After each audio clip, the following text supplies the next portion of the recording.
Ash here coming at you today, Ray Shadow Legends. Welcome to the video. Glad to have you all here with me today. Send us some love, some positive vibes your way, especially if you need it out there. Today we have a good one, guys. I like to check in about once or twice a year, and I guess today is that day. Where are you guys in your Doom Tower champion progression on your account? Have you unlocked all of the rares? Have you unlocked all of the legendaries? Why would I tell you anything? Here's the list for reference here. Who is that? Like, today's topic, by the way, is going to be Dark Kael. He is absolutely insane, and I've changed my build, right? I've changed the build that I use on Dark Kael. We're going to talk about why. We're going to talk about what this champion can do. He's really in a class of his own when it comes to, I guess, maybe the speed farmer, kinda, sorta, of epic champions in the game, right? It's like he, Seer, Uragrim. I like Uragrim a lot too. We're actually going to use all three of those champions in today's video and talk a little bit about how effective they are with the spotlight on Dark Kael. But Gwyneth is okay, kind of situational. Taya, Ziichi, meh. Laberga, Krakarth, Oh, look, it's the ugly people from the cube. Yeah, dude, there's some real bad ones and there's some real good ones. On the legendaries, let me know where you guys are as well. Yeah, I think there's a lot of bad legendaries too. Man, I wish they'd buff these champions. I've said it a billion times, but Do you know what the secret of life is? No, what? You stick to that and everything else don't mean shit. let me know where you are and let me know who you use the most out of all of these champions. Anyway, let's take a look at Dark Kael here. On hellhades.com, he's one of the highest ranked epics inside the entire game. He gets a 4.5 out of 5-star rating. I absolutely agree with that rating. Look at this dude's versatility, guys. I mean, this guy is a dungeon progression monster. 5 out of 5 Ice Golem. Ice Golem hard. He can be your speedrunner with that A1 that can combust the HP burns. He's got Dragon hard, a 5 out of 5. And all the normal dungeons, he's an absolute monster. Clan Boss. He's a beast in Clan Boss. He can be your main DPS. I'm going to run him in my Clan Boss team. I'm not even going to change a damn thing. We're going to see how he does. Doom Tower Waves. Iron Twins, a 4.5 out of 5. And then we keep going down. Frostbite, Dark Fae, Eternal Dragon, Celestial Griffin, Magma Dragon. Where can't you use this guy? I guess you don't see him a lot in the arena, but he really is in a class of his own, as I keep saying.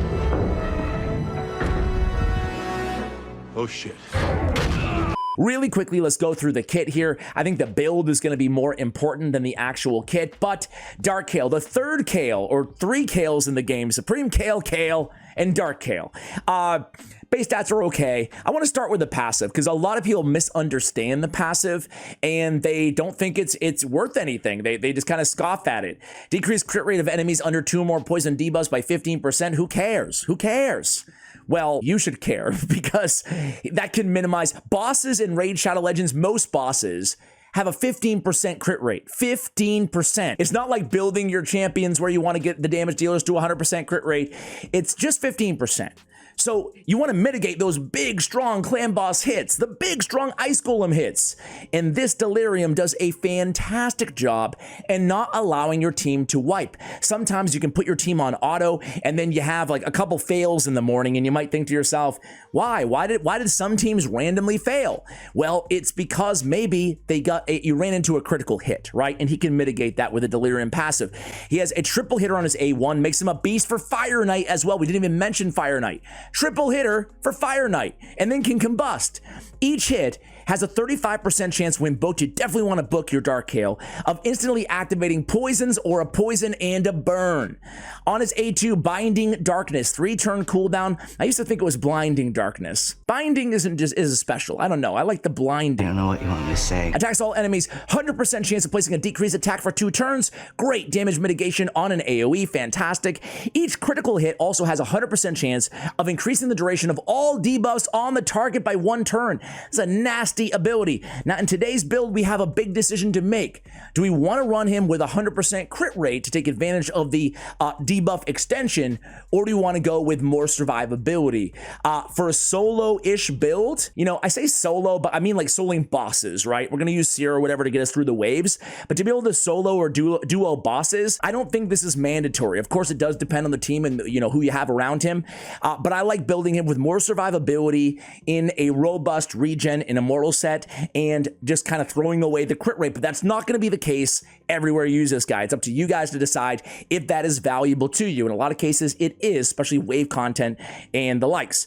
We have 3 poisons and a poison sensitivity. I was going to say big version poison sensitivity. Do you guys know that there's no big version poison sensitivity in the game? And the Nature's Bounty or whatever blessing doesn't work to upgrade it either. In the game code, there is, and there's even an emblem, a graphic for it. There's 50% poison sensitivity, just nobody has it. That would be a great buff for Narma the Returned raid if you're listening. Anyway, I digress. This is a great ability for single target poisons, 3 poisons and a poison sensitivity to maximize that damage. Did I say that was going to be a fast review of his build? Oh gosh, man. Oh gosh, Ash. All right, guys, here he is, Dark Kael. I have him in regen and immortal, as I mentioned earlier. Now, you do not have to have 100% crit rate, but hey, even having some critical rate on him is going to help increase that duration sometimes on that A2, which will come in handy. But as I mentioned, we're going all out survivability here. So we have 80k on the HP. We have almost 4,000 on the defense. We have a decent amount of speed here at 256 and enough accuracy at 347 to get the job done in hard dungeons, right? In normal dungeons as well. If you can't hit all these stats, I would absolutely prioritize survivability, especially if he's going to be the last man standing in a particular dungeon.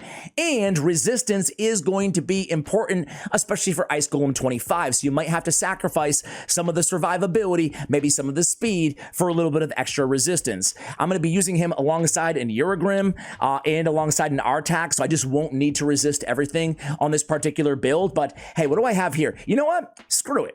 Let's sacrifice this great banner and let's put a little bit of resistance. Let's actually do the right thing here. I do like having a little bit of resistance on him. We won't be able to resist everything, but this is actually a pretty solid banner here, right? Double roll. Come on, give me. Nah. Hey, I'll take the HP though. Absolutely, right? So at least he's going to be a little bit more, and we get some HP on the Ascension as well. Sign me up. So what do we have? We have resistance on the banner. We have HP on the amulet. We have HP on the ring. We have speed on the boots. We have HP percentage on the chest with more HP percentage on the Ascension. And we have defense percentage, especially for Ice Golem. You don't want to totally neglect defense either. Important to have both. But there he is. This is Ice Golem 25 build, of course, or excuse me, Ice Golem hard 10 build and 25. But of course, your gear might not be this good. I also have him +3 empowered. Really, really solid. Who is his empowerment champion? Let me pull that up as I show you guys the masteries here. These are the masteries I'm going with. Obviously, Giant Slayer because of the triple hitter on his A1 ability. All right, Captain Tamilla. Captain Tamilla is going to be his empowerment champion. We have Phantom Touch specifically for Fire Knight. Cruelty is probably going to be the most popular option. That occurs once per hit, so he has the triple hitter, obviously, on his A1 ability. So, you know, Phantom Touch for Fire Knight, since we're not going to be showcasing Fire Knight in today's video, we actually will switch off to Cruelty on the Blessing. Have him 5-star ascended as well. All right, guys, that's the build. I am going to be showing him with Uragrim as well in a few areas. I think that Uragrim is a fantastic champion, very underrated. He's a great aura lead. He brings speed in all battles. My man's got a great cleanse and a heal on his A2, as well as 2 poisons and a continuous heal on his A3, and then more poison on his A1. So a great kind of tandem team together. All right, and I have Uragrim also in a regen and an immortal set. Let's go ahead and show you just a quick little showcase here, guys, of some of the stuff. And again, this is just some. We already saw how versatile this champion can be. This is a Dragon Hard 10, right? He's able to, Uragrim and Dark Kael, able to solo, or duo, excuse me, the Dragon. It's not a solo if there's 2 of them, Ash. Come on, man. Exactly. But I'm not the only one. I see creators being like, solo build, and then there's 2 champions, and you're like, wait, that's not solo. But what we can do on a team like this is we could easily sacrifice a little bit of time, drop off like an Archmage helmet, for example. We don't even have a reset champion on this team, and just start farming food, right? You always want to be energy efficient, especially if you're in the early game right now, or maybe towards the mid game. You've only been playing for a few months. You want to be working towards farming food outside of campaign whenever you can, right? It's going to come a lot slower, the experience, but it's going to be so efficient for your energy because campaign, although it's effective for farming food, man, it takes a lot of energy to do so. Anyway, let me make myself a little bit smaller here so we can see the entire team. This dragon's going to make quick work of most of this team, but again, we're going to have 2 men standing at the end. So I don't have anything particular going on when it comes to this team's presets or anything like that. Basically going in there, and you're going to see the decreased defense of the cruelty we just saw on the dragon, right? Which isn't the end of the world. It's not a must-have, but it's a nice to have. But really, the value is going to be combusting all those poisons, activating all those poisons off of his A1 ability. So now we have 3 people left standing. Unfortunately, Eurogrim is prioritizing Archmage Helmet. I should have noticed that in the order there, but we're still going to be okay. Go in, bada bing, bada bang, bada boom. Hey, 90 seconds? 100 seconds or so for a basically all epic team. I have Ghostborn in there just to basically activate Seer, but not bad for Dragonheart 10, right? And it's really off the back of Eurogrim in Dark Kael. Heals, placing poisons, activating poisons, right? Match made in heaven with the poison sensitivity as well. Aren't we an odd couple? Speed, shield, yeah, let's roll that up and see what we can get there. Awesome. All right, let's go ahead and show you some Ice Golem. Ice Golem progression, right? Let's go Ice Golem normal 25, same exact team. Let's do the same exact team. I don't think we need to do, we could probably use, yeah, like let's use the exact same thing. Where the heck is it?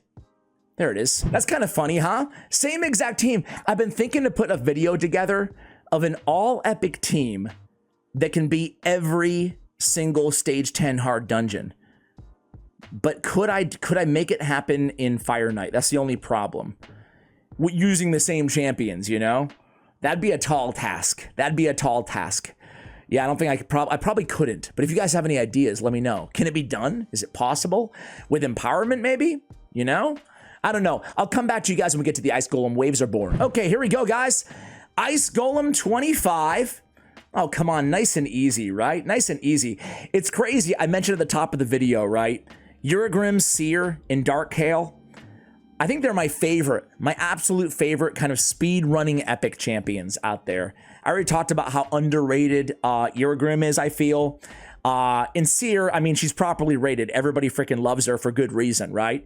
But the only thing on Dark Kael to note on Ice Golem is, yes, he has that great passive, he has the great AoE to mitigate damage with a decreased attack, but sometimes his A1 is going to go to the guards, so, you know, if they're up, obviously, that's still a good thing. We want them to be dead, that way the Ice Golem doesn't ignore all our defense and wipe us out, but it's something to be just aware of if you obviously have it on auto, that he's not going to be able to prioritize the Ice Golem at all times. He goes in there with Binding Darkness.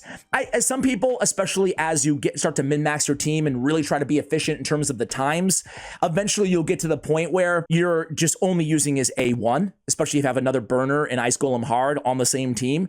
But for now, again, no presets here. We're just coming in and using all of his abilities because certainly we can get utility out of all of them. So again, this is a great progression squad, getting the job done here. And one more shot. Let's go in there, Dark Kael. He's great with like a Ferric in the Fat in Fire Knight as well, because you'll get the additional A1s off of the ally attack, or Lady Mikage, or any ally attacker for that matter. Let me show you really quickly. I don't have a team all set to go, but yeah, I'll show you the team. What the heck, right? I just slotted him into my main team to basically parlay the OP combo of Artak and Dark Kael, man. Artak is something, he's just built different. He's insane. I don't even have an aura lead on this team here, but it's going to be a pretty quick run, and it's really going to be off of the back of Artak, who's just, he's the best Ice Golem champion inside the entire game, including all mythicals, in my opinion. But I don't even think it's really that close. Let me come back at you guys when we get to the Ice Golem. Be right there. All right, guys, here we go. So let's see. Again, I kind of threw him on my main team here. Let's see how we do. The idea here is to let this team die, except for Artak and Dark Kael ASAP. The problem is, though, is he has that decreased accuracy. We're going to need a little bit more resistance on our Dark Kael. We can't, live with this heal reduction, decreased accuracy. So, of course, if you're going to be using him to speed farm Ice Golem 25, definitely go ahead and make that change. And then there were two. But again, with the heal reduction, that's going to negate the entirety of the way that we have this dude built, right? He's not going to be able to heal himself off of the regen and immortal. But hey, you guys kind of get the point, right? He's going to be able to act as an activator next to, well, another activator. Now we're in luck because we have the amazing Artak, who I guess will steal the show for a little bit here. This is Artak with emergency heal. My man can just solo with his eyes closed. There's nothing to worry about. His health like really barely moves. Isn't it absolutely insane? I mean, really, it wasn't much of a Dark Kael spotlight, was it? But suffice it to say, he can absolutely help you when parlayed with an HP burn champion, solo Ice Golem, or duo, excuse me, Ice Golem 25. There I go. I did it again. Or Ice Golem Hard 10, rather. So there he goes. Man, what a boss. What a boss you are, Artak. We'll just take a little intermission to admire how amazing Artak is. Now, guys, I said I wanted to go ahead. It's a shame that he had the heal reduction, but again, it goes to show you guys how much resistance is very important, very crucial. He can't be getting heal reduction in the regen and immortal set. It's going to defeat the entire purpose. I said I would run him in a clan boss team. Let's go ahead and do that, guys. Demon Lord, Ultra Nightmare. The affinity is fine. This is my main squad. Juliana, you are out. Dark Kael, you, my man, are in. Dark Kael, where he really shines is clan boss and in dragon. Those are like the best of the best. Let's see what he can do here. Ooh, I hope it's a success. Come on. Come on, this is not a quick battle. It's a long battle. Whoa, processing. We on dial-up internet over here? There it is! Dude, what a beast. What a beast. Oh, my bad. I didn't even mean to have Krisk on the team, honestly. Any buff extender will work just fine in Krisk's spot there, okay? So there it is, man. It's the Wixwell team, of course, in Hellborn Sprite in a shield set. But basically, slot in Dark Kael, he's going to be my main DPS by a mile, Very, very good at clan boss survivability, although it's not necessary here because we have Wixwell on the team with the shield, obviously. But just for that sheer damage, one of the best. Poison sensitivity, poisons for days. Again, don't even necessarily need the crit rate, although it's really nice to have for the debuff extension. Dark Kael, guys, I had to make a video on this guy. My last one was like 2 or 3 years old, right when he was introduced to the game, and I had him with, kind of in more of a damage dealing build, which is fine, but man, he can do some amazing things, and hopefully I was able to illustrate some of that in today's video. Guys, that's gonna do it. Actually, let me just pull up a Fire Knight team, just so you can have for reference. Be right back. So guys, here he is in Fire Knight, and I actually found old footage from one of my old guides, but you can see how, look at all those poisons on the Fire Knight. We're gonna use Allure to keep that shield down, and then look at those activations. Really good at getting the shield down with a triple hitter plus Phantom Touch as well, and then really good at doing damage provided we can keep that shield down, right? Like really, really nice damage there. Pair him with more poisoners. We have Tomb Lord on this team. We have Eleanor on this team, and he can do even more magic because he's going to be activating the burns and activating, obviously, the poisons off of that A1. A truly unique A1 ability. I would say maybe Venom Mage would be in the conversation along with the others that we spoke about in terms of activators for epics. Hopefully you guys enjoyed this video. Thank you for watching all the way till the end. If there's an epic, a rare, a common, uncommon, mythical champion that you really want to see reviewed, I'll get you covered. Just go ahead and drop the name here in the comments below or on my Raid Shadow Legends Champion Guides YouTube channel. Much love, and as always, take care, guys.